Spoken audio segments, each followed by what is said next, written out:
네, 이전에 뉴스 정면 승부 4부 시작합니다. 나라박 소식 알아보는 순서 모두의 월드 시간입니다. 자, 오늘은 인도와 프랑스 뉴스를 좀 알아보도록 하겠습니다. 이승원 평론가 모셨습니다. 안녕하세요. 네, 안녕하세요. 네. 자, 먼저 인도 얘기를 좀 해보도록 하죠. 우크라이나 전쟁 이후에 유럽 국가들이 대체로 미국과 입장을 같이 하고 있는데요.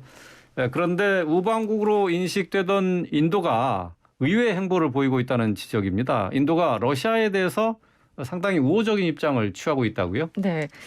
이 우크라이나 전쟁 이후에 결국은 누가 러시아 편에 남을 것인가 사실 이제 국제적인 관심사였는데 의외로 많습니다. 사실은 이제 유엔 결의안 같은 걸 보면은 뭐 북한이나 중국 같은 경우는 어느 정도 예상이 되는 선택들이었고 예전부터 또 공들여왔던 아프리카 이쪽 지역도 러시아 쪽에 이제 비교적 우호적인 그런 그래요? 입장들을 많이 취하고 있죠. 예. 이제 그런 와중에 인도 선택은 어느 쪽일까 좀 알쏭달쏭하신 분들이 계실 텐데요. 어쨌든 지금까지 결론은 친러시아적 행보를 보이고 있다 이렇게 말씀을 드릴 수 있을 것 같아요. 원래 가까웠어요? 원래 가까웠습니다. 원래 좀 친구였습니다. 예, 그래요? 네. 지금까지 인도의 어떤 행보, 정책 행보만 대략 말씀드리면 우크라이나 침공이 지난 2월 24일 있지 않았습니까? 네. 그래서 그 다음 날인 25일에 유엔 안보리가 열렸습니다. 여기서 우크라이나 침공 규탄 결의안을 이제 안건에 올렸는데 인도는 중국과 아랍에미리트 이런 국가들과 함께 기권표를 던졌어요. 네. 그리고 3월 2일에도 정말 오랜만에 이 유엔 긴급 특별총회가 열렸는데 러시아의 침공 규탄 그리고 철군 결의안에 역시 기권표를 던졌고요.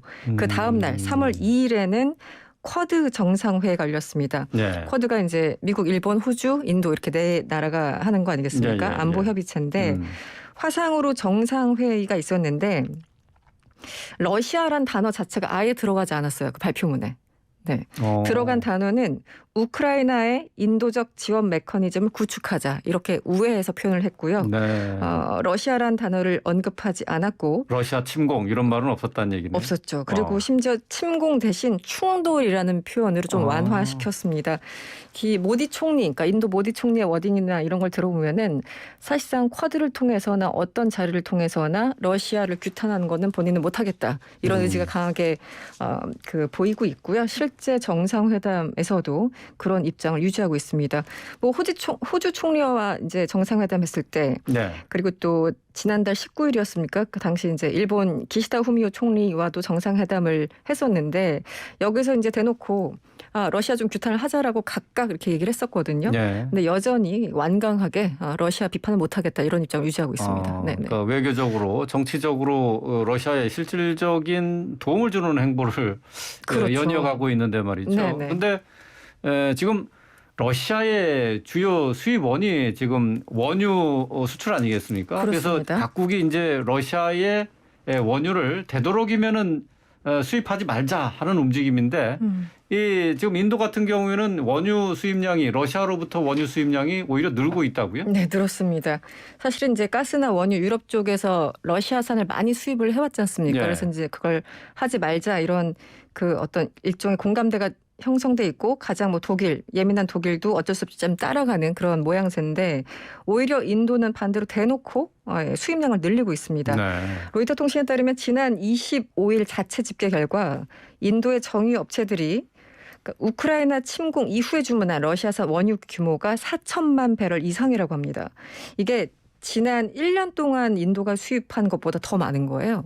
그러니까 지난 지금 전쟁이 한 2달 정도 진행되고 있기 때문에 작년 1년치보다 더 많은 양을 2개월 동안 수입했다는 거죠. 그래서 훨씬 더 늘어났고 지금 인도는 세계 3위의 원유 수입국인데 수요의 한 80%를 수입에 의존하고 있습니다. 이런 상황에서 우크라이나 사태로 이제 유가가 지금 급등했잖아요. 그리고 이제 이 상황에서 러시아도 힘드니까 조금 싸게 내놨어요. 그러니까 일종의 이제 사재기를 하는 그런 상황입니다. 여기에 대해서 미국이 당연히 심기가 불편합니다. 바이든 대통령도 대놓고 좀 비판을 했다가 다시 약간 달래는 듯한 그런 오락가락하는 그런 메시지가 있었고 바이든 대통령의 경제 고문이죠. 국가경제위원회의 브라이언 디스 위원장은 이런 얘기를 했어요. 이 러시아와 노골적으로 전략적 제휴를 한다면 그 대가는 심대하고 네. 장기적이 될 것이다. 이렇게 미국이 인도에 경고했다고 공개적으로 비판하고 있습니다. 네. 네. 인도가 그러니까 지금 이제 유가가 계속 오르고 있으니까 러시아로부터 그 원유 수입에 나선 건데 네네. 뭐 경제적으로 도움을 많이 받겠죠. 그렇게 된다면은. 근데 또 여기에 또 상당한 규모의 무기도 수입하고 있다고요? 네, 뭐 원유도 그렇고 무기도 그렇고 인도가 러시아로부터 수입한 거는 꽤 오래 전입니다. 또 대표적으로 4년 전쯤이죠. 2018년 10월에 푸틴이 인도를 방문합니다.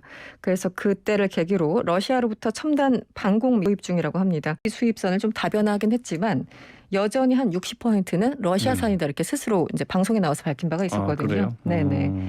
그리고 이것뿐만이 아니라 사실은 이제 그 돈줄을 재는 게 가장 이제 방법이었고, 예. 전 이제 그 유럽 차원에서 그렇고 미국도 그렇고 러시아 제재하는 방법은 여러 가지가 있었는데 그 중에서 이제 달러를 어떻게 활용하느냐, 또 이 루블화를 어떻게 활용하느냐 이거에 따라서 각국의 이해관계가 굉장히 첨예하지 않습니까? 예, 예. 근데 인도와 러시아는 아예 그 통화 스와프라고 하죠. 이제 환율 때문에 서로 네.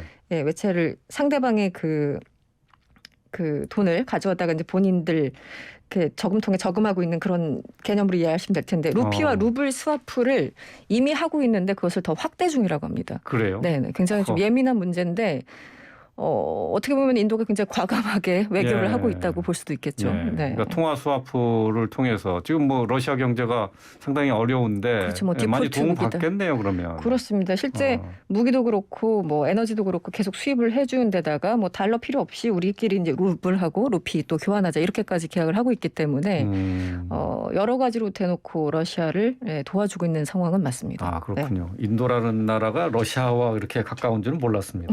자, 네. 네. 자, 이재윤의 뉴스 정면 승부 이승원 평론가와 함께 국제뉴스 나누고 있는데요. 자, 이번에는 프랑스 대선 결과를 좀 살펴보도록 하겠습니다. 마크롱 대통령이 재선에 성공을 했습니다. 20년 만에 현직 대통령 연임 성공이라고요. 네.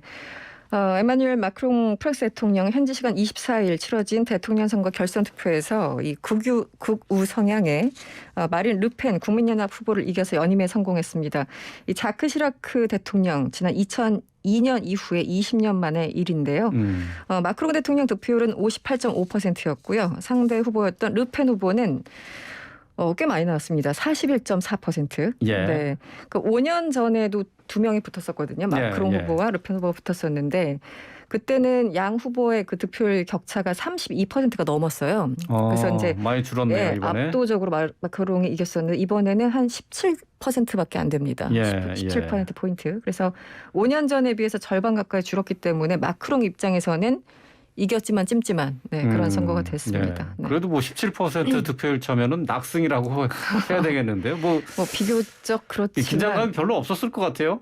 프랑스 대선 이번에 누가 그 되느냐 이거 가지고는 뭐 크게 여론상의 흐름으로 봤을 때는 마크롱 대통령의 재선이 뭐 거의 확실시되지 않았습니까? 네. 그런데 이제 지금 말씀드린 바로 이 부분 몇 퍼센트로 그러니까 이길 것인가 마크롱이. 그래서 지금 우려했던 부분이 예전에도 한 30%포인트 이상으로 앞섰으면 이번에도 그 정도 포인트 좀 벌어졌으면 좋겠다라는 게 모든 후보들의 각자들의 심리잖아요.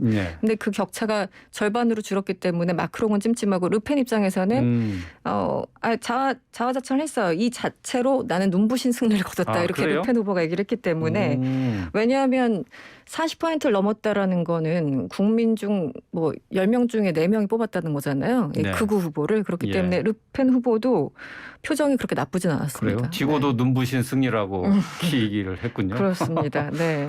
그래서 지금 뭐 프랑스 뭐 일부 전문가들 내부 이제 교수들이나 이런 분들은 이제 물론 마크롱 입장이지만 5년 뒤가 걱정된다. 프랑스가 정말 극우 후보가 대통령이 되는 5년 뒤를 보게 되는 거 아니냐 이런 우려를 벌써부터 하고 5년 뒤에 또 르펜이 나온다고요? 그때도 나올 가능성이 있죠. 그래요? 네네.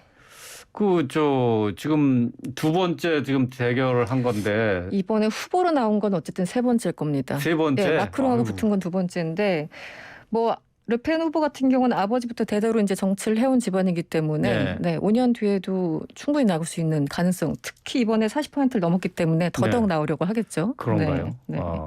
그래서 일단 이제 외신들마다 어느 쪽 성향에 따라 다르겠지만 일단 친서방 외신들은 소위 말하는 안도의 한숨을 쉬었다. 왜냐하면 네. 르펜 같은 경우는 친러시아 성향을 보였었고 그 유럽연합의 영향력을 좀 줄여야 된다. 이런 입장이었기 때문에 네. 마크롱이 연임하는 것이 다행이다. 이런 입장을 보이고 있습니다. 네. 그렇군요. 예. 오늘 말씀은 여기까지 듣도록 하겠습니다. 지금 속보가 들어온 게 하나 있어서 먼저 전해드리겠습니다. 검수완박 중재안이 법안 소위를 통과했다고 하는 소식인데요. 민주당의 단독 처리 수순을 밟고 있다는 소식입니다. 자, 자세한 내용은 또 들어오는 대로 전해드리겠습니다. 자, 이재윤의 뉴스 정면 승부 4부 모두의 월드 이승원 평론가와 함께했습니다. 오늘 말씀 잘 들었습니다. 네, 고맙습니다.